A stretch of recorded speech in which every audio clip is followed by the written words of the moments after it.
I accidentally attended a stranger's funeral. I was on my way to a friend's wedding, dressed in a sharp suit, clutching a gift, and running slightly late. The venue was a fancy banquet hall that apparently hosted multiple events at the same time. I walked in, spotted a room full of well-dressed guests, and quietly slipped into a seat.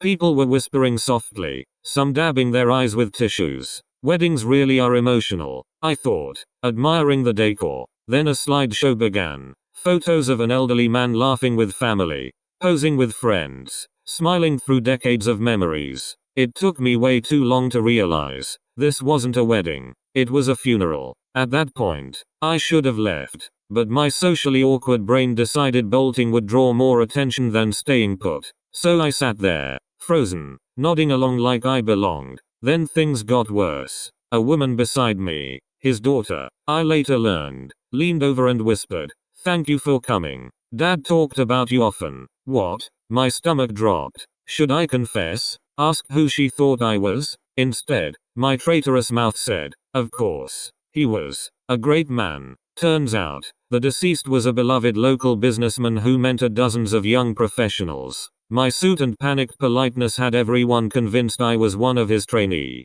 Then they passed around a microphone for heartfelt stories. Guess who it landed on? I stood up, cold sweat forming, and choked out. "He always said, do what you love, and you'll never work a day in your life." The room erupted in nods. Someone murmured, "Classic him. He probably never said that." After 45 agonizing minutes, I finally escaped. As I reached the exit, an older man gripped my shoulder and said, "He'd be proud of you, son. I've officially retired from attending any event requiring a suit."